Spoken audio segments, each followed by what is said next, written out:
What's going on, everybody?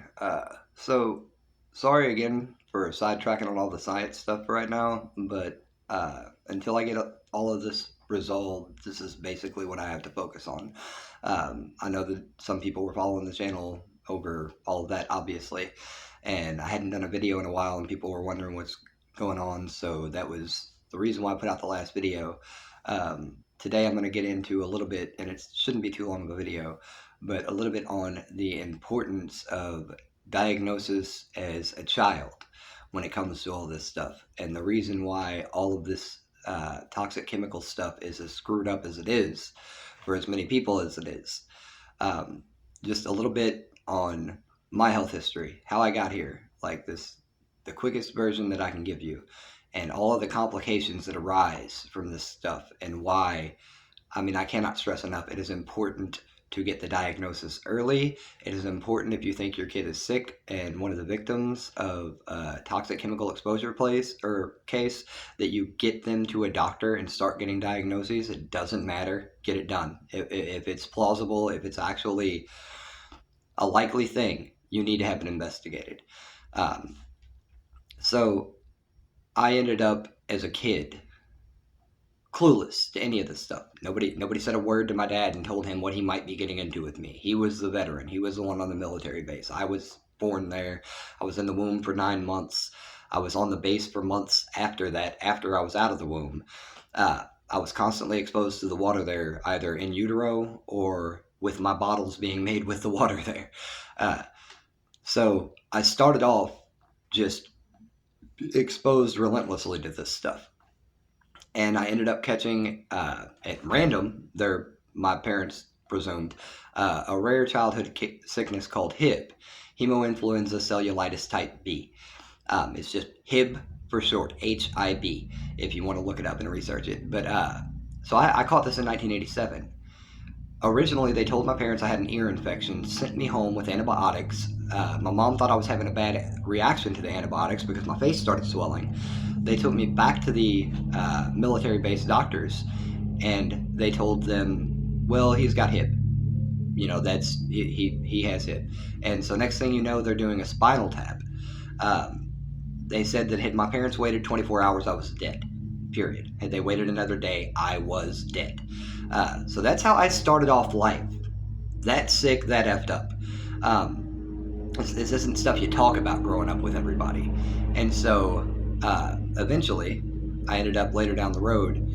I was in the hospital for 5 days. They ended up, they were talking about off-base doctors observing me and making me a case study. So I ended up being a case study for HIB, but they don't tell my parents about the toxic chemical exposure stuff. They don't mention any of it. None of it. Nobody has a clue about any of this stuff. And so it's my opinion, because I can't get a hold of my files, that they were also observing me for the toxic chemical exposure stuff. And why? They knew about it back to this 1973. They had fish dying in the water at Grand Forks, North Dakota Air Force Base. There were fish dying in the water around there, just like the Palestine, Ohio stuff, okay? And so they end up finding out about that. They don't really do much. Come the early 80s, they find out that there are people exposed, that the toxic water exposure was bad enough that people were exposed to this stuff and that people were getting sick from it. They did not stop doing all this stuff until 1993, when the EPA shut them down. I was born in 1987. My parents, we lived in one of the duplexes that was torn down. We're talking lead, asbestos, Agent Orange, the try whatever stuff that was in the degreasers, all of this stuff. Before you even get to the PFAS and the AFFFs that were all over the place. The entire base was toxic. I cannot stress this enough to people. I didn't know all this. I was just born there, okay? And so through all these HIB study things and all this stuff, they're putting me in a case study. They end up using cases like mine from 1987 to develop the vaccines in 1988 and bragging to the whole world about saving lives with this new vaccine. What about us, champ? What about us? The ones that were guinea pigs, the ones that got super sick from all this random stuff and you pretended like it never happened, okay? And they knew that this happened. You know how they knew this happened? because they preemptively made agreements with the class actions to not accept in utero cases, to not count the 9 months in the womb. It's an arbitrary agreement, not a legally binding one in a courtroom. They made these agreements with the class actions to not count in uteros in the class actions, so we have to try our own private cases. Why is that important? You're telling me that a veteran qualifies for disability for being on one of these bases for 30 days, but my ass, who was on that base for months after the womb and 9 months in the womb at my most crucial developmental stages, that I don't qualify for disability, I don't qualify for class actions. Just get screwed, kid. It rocks. Don't understand that. So they give my parents no warning. They don't nothing. They tell them nothing. They give them nothing. And so my parents go on about life. Well, here I am, this kid, toxic chemical case. Like, you're talking, this is like prime proto-chemical case for Grand Forks, North Dakota Air Force Base. That's what my situation is. I'm one of the prime cases in the 80s, in the late 80s, before they cleaned everything up, okay? Or tried to, eventually. There's still a super fun site, but we can get into that. And so I end up, I'm a sick kid. First, I had a bilateral hernia. A bilateral hernia as a kid before I was like 3 years old, 4 years old, something like that. Next thing you know, I had to be circumcised by the time I was 5 for medical reasons. They fixed everything. I'm good. I've said this before. But I had to be circumcised by the time I was 5 for medical reasons. After having a bilateral hernia, I wasn't even 5 years old yet. Next thing you know, before I'm 10, I stopped breathing in my sleep. Yeah, that was fun. Woke up in an emergency room. They say he's got asthma. Okay, so I get put on an inhaler. About 6 months of that, next thing you know, I have a different ENT say, no, he doesn't have asthma, he needs his tonsils taken out. Okay, so they take my tonsils taken out. My parents asked him, why didn't you take the adenoids? They were busy that day, I guess, so they just let me keep my adenoids. So they take out the tonsils and say I don't have asthma. Now, years down the road, I'm getting told by the ENT, you might have asthma. No shit. Like, so he had put tubes in my ears 3 times, and I'm grateful. Dr. Kenneth Balcom, I'm grateful. He was a great guy. It was a pleasure to meet him. He was an LA doctor that had moved, or a California doctor that had moved to Kentucky, spoke a little Spanish, and I was in Spanish classes as a kid, so it was funny. I could talk to him, but he puts tubes in my ears 3 times, and he says I don't have asthma. That's basically that. Well, now into the point where it's possibly different, and I'm going out throughout my life. I get diagnosed with sun poisoning. I have generalized symmetrical vitiligo. People tell me all the time, you'd look good with a tan. It's like, yeah, I bet I would. Yeah, you ever wonder why I don't have one? You see the spots where I do, right? How I got a little bit here and there. I'm one of the worst cases of vitiligo. I'm generalized symmetrical vitiligo. Okay, this is non-secular vitiligo. This is most of your body you go albino. Yeah, they kept trying to send me to dermatologists to get creams. Breathe that in. Breathe that in. They kept trying to send me to dermatologists to get creams. And when I told them it is an autoimmune condition and I can take a bath in creams, it's not going to make a bit of difference. I need to get to a geneticist because of all my problems. They said, I mean, yeah, you're likely to have other autoimmune conditions, but it's not. You're fine. They just said, you don't need one. You don't need to go to a geneticist. You'll be all right. In spite of everything I kept saying. When I originally had a referral to a geneticist who responded back that they were only taking child patients. Why'd that happen? Why is my generation left out of geneticiry? Like, why don't you want us to see geneticists? You think it might have something to do with more autoimmune conditions from these toxic chemical exposure cases? You think it might? The reason why geneticists are specifically, they'll take young people, they might even take a few old people, but guys in the middle, my generation, we don't need to see a geneticist. We're fine. Well, why do I have all these other problems? So suddenly they decide I don't need to see a geneticist. There's a whole big thing with that original primary care. They tell me twice. I told them I had a tube in my ear. Both nurse practitioners tell me, and this is as an adult, right, that I didn't have a tube in my ear. Their referral for the ENT as an adult never responded back to me. I had to find my own ENT to find out that I didn't need a referral. And when I finally got to them, the doctor said, you got a tube embedded in your eardrum. I was like, yeah. And he was like, how long's that been there? I was like, 20 years. And he said, no, it hasn't. And I said, Kenneth Balcom was the one that put it in. He said, he's been retired for 15 years. I said, yeah. He said, holy shit. I said, yeah. Okay. You getting it? These are the things you got to deal with as an adult when the military tries to cover shit up. You don't know what the fuck's going on any day of the week. So I end up, as a kid, beyond all that stuff, I end up having breathing problems and digestive issues. I can never figure out what's going on. The way I said it in the other video, I knew when I took one hit in full contact sports that I was not built for football. I was a kid, went from flag to full contact, took one hit, walked over to my parents, took my helmet off. They said, you can't quit. I said, I just did. And I never played again. Like, I can't take certain things. Why? Well, as an adult, I find out I got a hiatal hernia. It could have fucking killed me to take a hit in the chest like that. You realize that it's a 3 centimeter, not millimeter, 3 centimeter hiatal hernia. I don't know how this stuff generally works, but I know what a pain in the ass it is on my breathing, as you can tell. So I end up with the breathing issues, with the digestive issues, all this different stuff, trying to figure everything out. I'm getting told, you probably just have IBS. Well, by middle school, the doctors wanted me in advanced classes. In case you're wondering why I got the mental fortitude to do all this crazy crap, I went to a magnet academy. I had a high comprehension level. They wanted me in advanced classes, but doctors wanted me on Ritalin. My parents said, yeah, that's sure. Give him a pill. Calm him down, please. So they put me on Ritalin for a year. Then my parents said, he's a zombie. That's not our son. And they took me off the Ritalin, thank God. But I never went into advanced classes, went the road that I could have, should have, whatever. I didn't go to college. I didn't do any of this stuff. I'm very much self-educated because of the way that my life was. And I did graduate high school, for the record. Everybody that knows me from high school knows that. But beyond that, I end up,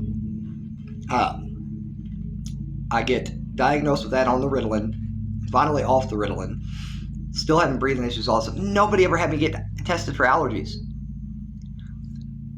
I can't blame my parents for everything. But nobody needs to be blaming me for shit. My entire life, diagnosed with asthma, tubes in the ear, this, that, and the other, going to ENTs. Nobody was like, you think he needs an allergy test? One time. Not once. Never since ever. The entire time until I was an adult. And then you don't have insurance. And you can't have this and you can't have that. And everybody's telling you to toughen it up and get over it. That's life. Wear a helmet. You got to get a job. You got to this. I can't breathe. Like, I don't know how to explain this to people properly. I can't get too amped up talking about this. It just gets worse. So I end up, as I grow up, I keep having random weird problems. Everybody's wondering what the hell is wrong with me. Everybody knows stuff is wrong with me. And nobody can do anything. Nobody can really do it. Nobody has a clue. Nobody's telling me, hey, toxic chemical boy, go see a doctor. Read the sign. Nobody's telling me shit. Okay? So as I go through, battling throughout, and job after job, some years are good, some years are bad, I finally get to a position where I'm just too effed up. My teeth started falling apart. People started saying I was a junkie in the music business. Music business, entertainment business, teeth falling apart, probably on drugs, whatever. People start saying all this stuff. I had an undiagnosed vitamin D deficiency. You assholes. Like, an undiagnosed vitamin D deficiency. I had no calcium. There's nothing I can do about that. So I ended up, last year, I finally had the last of my teeth pulled and got dentures. Got replacements. I am 38 years old. I'll look like I'm 100. Like, dear God, no teeth. This is what I look like. This is what I deal with. So I ended up vitamin D deficiency, undiagnosed, no idea what's going on. Well, what else is going on? I'm tired all the time. I was fucking tired all the time. I had no energy, no nothing. I couldn't keep up with anything. On top of that, diagnosed ADHD, I'm stressing out just all the time. Can't calm down and relax over it because it's all I'm effing thinking about. I cannot get healthy. I can't breathe properly. I can't this properly. I can't that properly. So you have to deal with all of this. If you don't deal with it when you're young, if you don't know, if they don't tell you, you're going to go through all this stuff. So finally, as an adult, I'm still problem here, problem there, whatever, but I rarely go to a doctor for anything. I'm always trying to toughen it up and deal with it. I'm having allergic reactions everywhere I can go, and I have no clue what's going on with me. I was practically carrying around Benadryl like an EpiPen, okay? I mean, everywhere I go, you got Benadryl? Oh, okay. You got cats, right? Okay, you got Benadryl. So it just doesn't matter. There was nothing I could do. As an adult last year, I got in the best shape of my life, the best shape of my, no, not the best health, best shape. Very important distinction. Uh, and people are like, how the, you can't have too many problems. How are you doing it? Do you realize that there are people with stage 3, stage 4 cancers that are still exercising every day? We like being alive. Anybody with problems likes being alive. That's why we want the problem solved, so that we can go back to living our life. So when I had my teeth pulled and I wasn't dealing with sickness and abscesses and this, that, and the other, I had been doing everything I could. And I took like a relative's low-grade prednisone, because I'd taken it before. I'd had a script before, so it was like a half of one that was there, and I was just like, I need to do something to, I forgot what happened, but the prednisone helped my breathing. Okay, that was a bit of information. The prednisone helped my breathing, and I wasn't as itchy and this, that, and the other. I'm like, wait a second. So I'm doing more research and finding out, duh, I know some of this stuff separately. I just don't put it together. Prednisone is what they use to treat allergies. It's what they use to treat autoimmune conditions. It's a freaking corticosteroid. That's what you use. Okay, so I'm now like, I got help here. I got something here that might help. And thank God for that. Let's see what I can do. And next thing you know, I'm working out and I'm doing this, that, and the other. And I had made a promise to myself that when I finally got my teeth pulled, I was getting in shape and I was going to put forth the effort. And I did. Then there was lidocaine patches. Then there was biofreeze. Then there was my neck locking up. Then there was not being able to go to the bathroom properly. Then there was this, that, and the other. I couldn't breathe. I was like, just end it. I mean, there's no point in any of this. I'm not healthy. Like, I can't do it. What in God's name am I even doing this for? So, best shape of my life, not great health. That was when I finally called a doctor and was like, there's stuff wrong. This wasn't from laziness. This wasn't from, smoking less cigarettes than everybody else I know. This wasn't from this. This wasn't from that. Like, there's something wrong. Okay? 37. That's how old I was when I realized none of this is my fault. I can't do anything about it. 37. Completely revamped my whole life. I cut out fried foods. I cut out sodas. I cut out everything. I quit smoking cigarettes for 6 months. I quit everything. I was feeling miserable. That's not supposed to happen. And so, I end up beyond that. I call, get insurance. I go to my primary care, my new primary care, and I'm like, hey, I got a lot of problems. I need a lot of help. I get it. But I got to figure this out. My first appointment, and she seems great. She seems like she gets it. They throw me like 5 different referrals. One of them eventually answered my call and called me back. We have to call you to set up the... I was like, I get it. Nobody's calling me. I don't know what's going on. They told me to call you. They were like, we'll call you to set up the thing. So they finally, Norton's calls me to set up the thing. And that's when I get my spinal specialist, my first specialist recommendation, right? Well, at the same appointment for the first appointment, that was when they were like, you don't have a tube in your ear. You probably just have IBS. Everything's fine. And I'm like, you all are not, listen. We'll see about that. And so the other 4 specialists don't call me back, right? Nothing's happening. I'm like, so I'm harassing them about it. Well, at the same time, she put me on prednisone to help my breathing. She agreed, that'll probably help. We'll see, at least be able to gauge, put him on some 4 milligrams, some low stuff, see what happens. And so I go through that, and I'm waiting for this or that. Well, I go through the spinal specialist, and they're like, we can't do an MRI, even with your history, even with this, even with getting hit by the drunk driver, even with that. Your insurance is going to make you go to physical therapy first. So I got to get an x-ray of my neck or my back, one or the other. My neck or my lower back. I haven't even done anything on my lungs. I could be sitting here with lung cancer. I have no clue. Why? Because I've been busy with everything fucking else. Okay? I know, that's a primary thing, right? Why didn't doctors recommend that? Why am I having to ask them to do this stuff? If that's such a primary concern, I've had 1,000 things to worry about, so people are going to have to cut me some slack. But that's one of the things that I still haven't had to. My lungs, like a prime, nobody's just like X-ray his lungs. Because, I mean, he's got the insurance. We might as well. He's got some stuff. Nobody's even just doing that. Why? Why? With full coverage insurance. So I end up, uh, uh, um, I need to quit being all over the place. But I get to the spinal specialist. I go to the physical therapy. I get sent back to the spinal specialist with a referral for MRI. I go get the MRI. I've got a Chiari-1 malformation, and it's borderline 5 millimeter, but it locks stuff up. I've got 2 bulged discs, C4 to C5 and the C6. They're both like milder, or on the milder side. They're not moderate yet, or this, that, and the other. But I also have a straightening of the cervical spine. So I don't care how mild the 2 disc bulges are, my neck's straightening as well, and I've got a birth defect in my skull. This is all effed up. It's not functioning properly.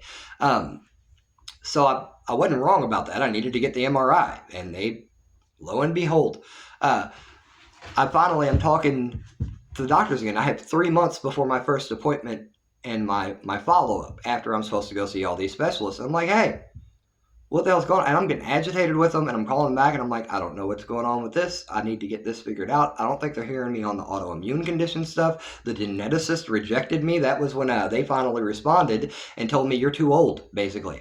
You need to go to Nashville or Cincinnati. Well, then I talked to doctors, and they're like, Nashville and Cincinnati aren't going to tell you. They're backed up. I'm like, then what in the is going on? Why can't I get to a geneticist? So, I mean, you got to figure, I've got ALS running in my family. That's a genetic thing. And I'm also at risk because of all this toxic chemical exposure for a bunch of other crap.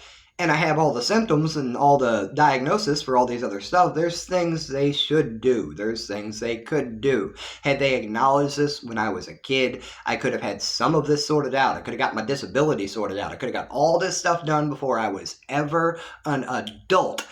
Now I have to deal with it like this. Now you got to deal with me being agitated about it.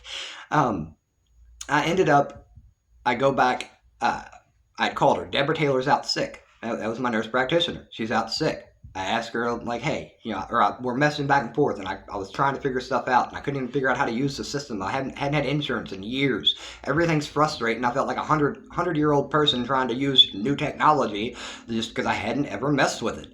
And so I didn't know that there were two my charts. You got a Baptist has a my chart. Norton's has a my chart. They have a my chart. And if you don't let people know, then they can't coordinate, and your doctors don't know what your diagnosis. What are you all doing to me?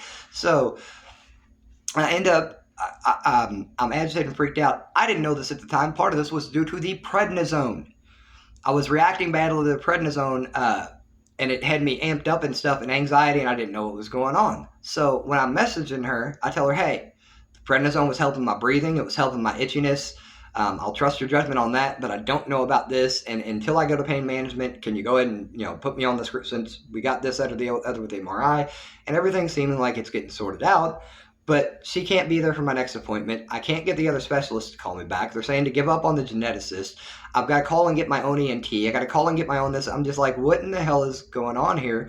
Well, she sends through a script while she's out sick for 20 milligram prednisone. 5 times the dosage that I was just on the first dosage she had ever prescribed me.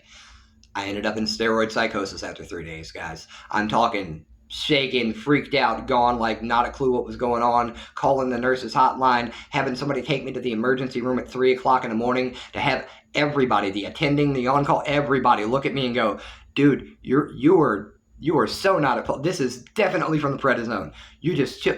They had women holding me down on the bed because I was just sitting there shaking like, yeah, I don't know what the fuck's going on.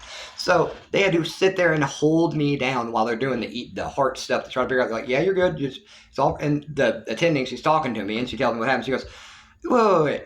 Did you tell me she went from 4 milligram to 20 milligram? You're sure? I said, yeah, I've got the bottle. And she was like, she's supposed to taper you up. This is 100%. We're gonna do the testing, but this is 100% a reaction to the prednisone. And I'm trying to calm down. So finally, some guy walks in the room. He goes, I'm going to give you something to relax. I was like, that would be great. I slept. It could have been an hour. It could have been 3 days. It was still night when we left. But so they knew. Everybody knows. Well, at this point, I'm pissed off with the primary care. They're missing tubes in my ear and this, that, and the other, telling me I'm nuts. Or she tells me that there's not one at the first appointment. And the prednisone's getting messed up. Specialists aren't calling me back. I go over to getting ready to go to my next follow-up appointment. And they're like, she's out sick. I said, somebody is seeing me. I'm not doing this. Somebody is seeing me. Well, they had another doctor there that was training somebody. They squeezed me in, and she's just checking boxes. Doopy, doopy, doopy, doopy. Yeah, he's fine. Whatever. Tells me I probably got a little bit of IBS. I don't really need to go to a gastro, but she's gonna set it up. But she doesn't expect to find anything. It's just gonna be some IBS. I get to the gastro. GERD. Barrett's esophagus, precancer, 2 tubular adenoma removed. Those are precancers. A 5 millimeter mucosal nodule that was fortunately benign in my throat, and a 3 centimeter hiatal hernia, along with internal hemorrhoids and IBS. Yeah, I had IBS, along with 5, 6 other problems, along with precancers. You could have killed me, lady, if I didn't go to that gastro appointment. If I didn't just make you just focus on the fact that I needed to go to a gastro, that stuff turns into cancer within a couple years. It's precancers, okay? I didn't know I needed to take omeprazole. I didn't know I needed stuff cut out of my ass. I didn't know that I had these effing problems. And nobody thought that I knew what, yeah, he's fine. He's fine. He's a crazy guy. Probably hypochondriac, right? And so I get into it with them. I'm telling them, I'm like, if I'm too much of a problem for you, I can call another primary care. I don't need this.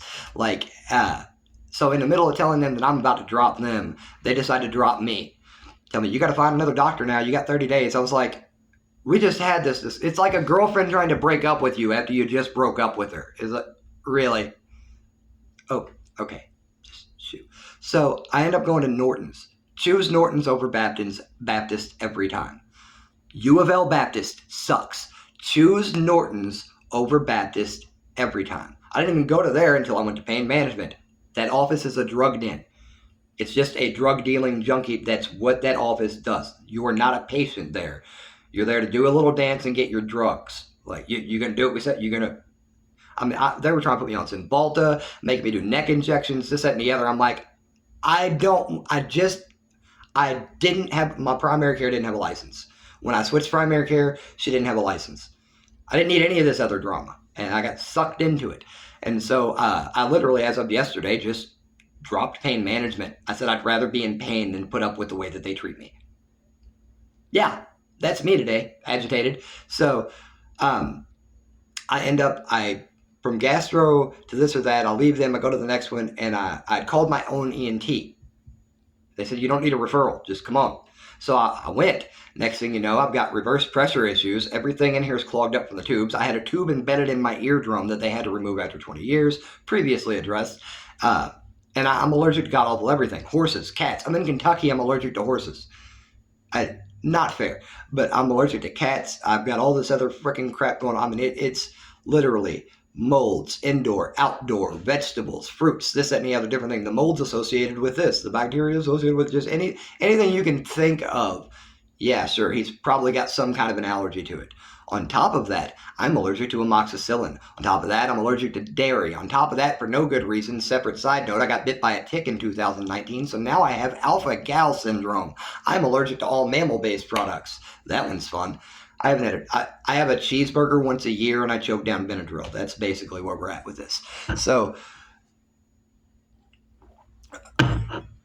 ENT tells me I'm effed up. The only solution they want to put me on put tubes in my ear again. And I was like, I don't know about this for a 4th time. I'm still thinking about it. So I've got nasal sprays. I'm taking allergy medicine. I'm taking Sudafed, Benadryl when I need to. It's always something. Every day I'm waking up, breathing problems. Every night I go to sleep, some kind of breathing problem. I have to sort it out for a minute, figure out what I need to take, what I need to do so that I can properly sleep for about 5 to 6 hours before my neck starts hurting. In the middle of all this, I get to a hand specialist. The diagnosis, yes, I was previously diagnosed with carpal tunnel when I worked at Ford years ago, and they were like, "You probably had this problem already, but we got to cover it." And so I end up going through redoing this stuff. Go to a hand specialist. They tell me that I have mild to moderate damage to interphalangeal joints, fingers. I've got damage to a sheath on here after the MRI. They said I've got damage to at least damage to this sheath.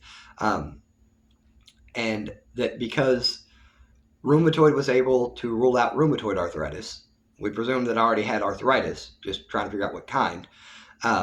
They did an EMG to see where the carpal tunnel is at. The carpal tunnel is now mild, and so because it's not rheumatoid and I do have all this damage, it is osteoarthritis. We've got to go through all this stuff to figure this stuff out. We have to back and forth and process of elimination and all this crazy, silly crap to figure stuff out, okay? And so this is what I've been dealing with. That I get the hands sorted out. I had to go to rheumatology at a certain point. Then I had to go to the MRI at a certain point. And I'm just trying to figure out why my hands don't work properly. This,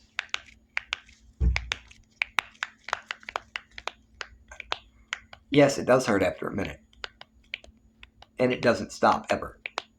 That's not nitrogen buildup. You can kiss my ass telling me it's a nitrogen buildup. So my previous hand specialist, that's a normal pop. That's normal popping. That's nitrogen buildup. They told me that they have no effing clue. Sorry about your luck. Since I was a kid, I'm not double jointed. I can now presume that it's just part and parcel with osteoarthritis. No, I can't. Because he said specifically he'd never seen this in his entire effing life. And the previous doctor, they had never seen this in their entire freaking life. How do you, as a hand specialist, never seen somebody with hands that just keep on popping? Just keep on. It's in the parlor trick. I don't know if you can hear that. It's not a parlor trick. It's just going to keep popping. They hurt after a while. I've been through the hand specialist stuff. Been through all this other stuff. Since the last August, September, it's been diagnosis after diagnosis after diagnosis. To the extent that I now know I have the two precancerous polyps removed, GERD with Barrett's esophagus, another precancer, 5 millimeter mucosal nodule that is benign right now, hiatal hernia, internal hemorrhoids, IBS, osteoarthritis, the carpal tunnel is now mild, vitiligo, which is an autoimmune condition, the worst side of vitiligo, which is generalized symmetrical vitiligo, and so I am now mostly albino, which also lends me to probably have other autoimmune conditions that have not been diagnosed yet. On top of that, I have severe indoor and outdoor allergies, all the other allergic problems, reverse pressure issues, tinnitus, and scar tissue from all the tubes. But tinnitus is actually not just caused from loud noises, also from toxic chemical exposure. Diagnosed ADHD, again, toxic chemical exposure. And so when you start going down through this list, I'm going to leave you with the end of what I just went through yesterday with some of this. I went to have a thyroid blood test done. I do not have hypothyroidism, thank God. But now I was confused about my temperature stuff, my internal temperature, why I can't seem to manage body temperature, okay? There's still a couple other options, but also this. I know I've got vitiligo. I know that people with vitiligo lend themselves to other autoimmune conditions. I know I'm a toxic chemical exposure case. I know that those lend themselves to autoimmune conditions. I know that hypothyroidism is one of the autoimmune conditions that are associated with this vitiligo crap. So what do? There's a blood test for hypothyroidism. They've never done that. Hey doc, I probably need to get this blood test. She's like, yup. I went and had the blood test done. No hypothyroidism, right? Okay. Well, that's a good thing. What's up with the temperature stuff? So now I got to research again. Now I got to go back to the computer. What's going on with me? Turns out ADHD, not people that are on ADHD medicine, which is also a separate thing. ADHD itself can cause interruptions with your immuno stuff and with your sleep patterns so that you lose body temperature regulation.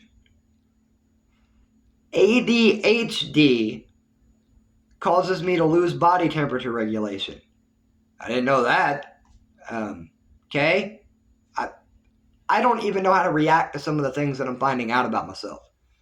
So what should have been probably hypothyroidism based on all this other crap ends up being actually probably it's ADHD and it's not that.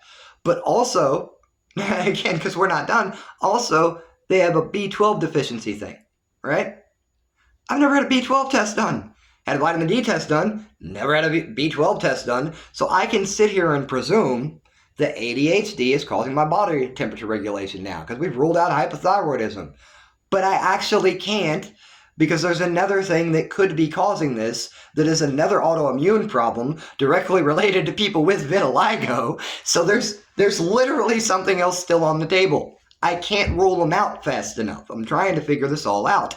So now we've got potential, probable ADHD, potential B12 deficiency. Well, why would my, just based on what I know, why wouldn't I be a little bit worse? I think I'd be a little bit worse.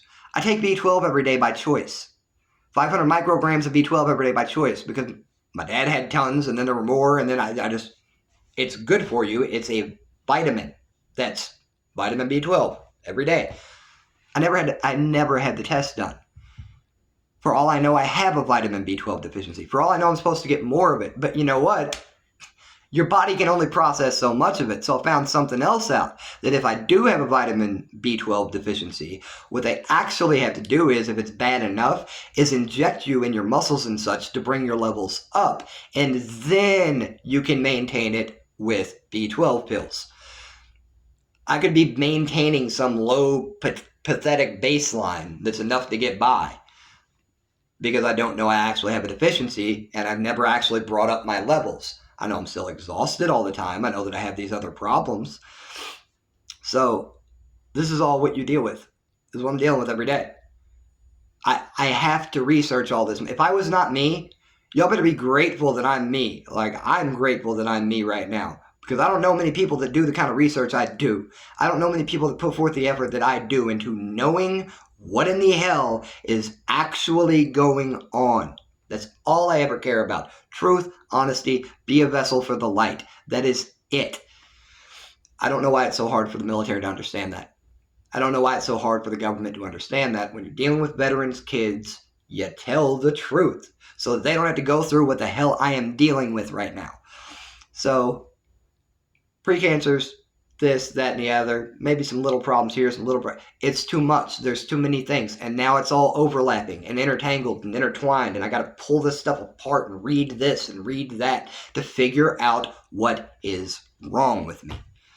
I have to do it all while having breathing problems. I have to do it all while spending half the day in the bathroom some days because I cannot, just my digestion stuff, it's messed up. Did I eat something? Did I not drink enough? I don't know anymore. I'm taking meds, I'm taking supplements, I'm taking this, I'm taking that. I don't sleep right.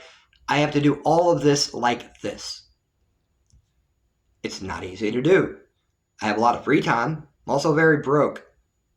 My disability got denied for not working enough. They're going to take my insurance come May for not working enough. I'm not supposed to be working, but I'm not working enough for anybody to take care of me for not working. Somebody want to explain this.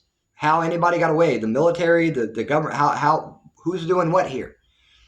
It does not make sense to me. So, for the final point, if you think your kids might be a toxic chemical case, I don't care what it costs. I don't care what you got to do. I don't care if you got to go in debt. You take them to the doctor and talk to them about it.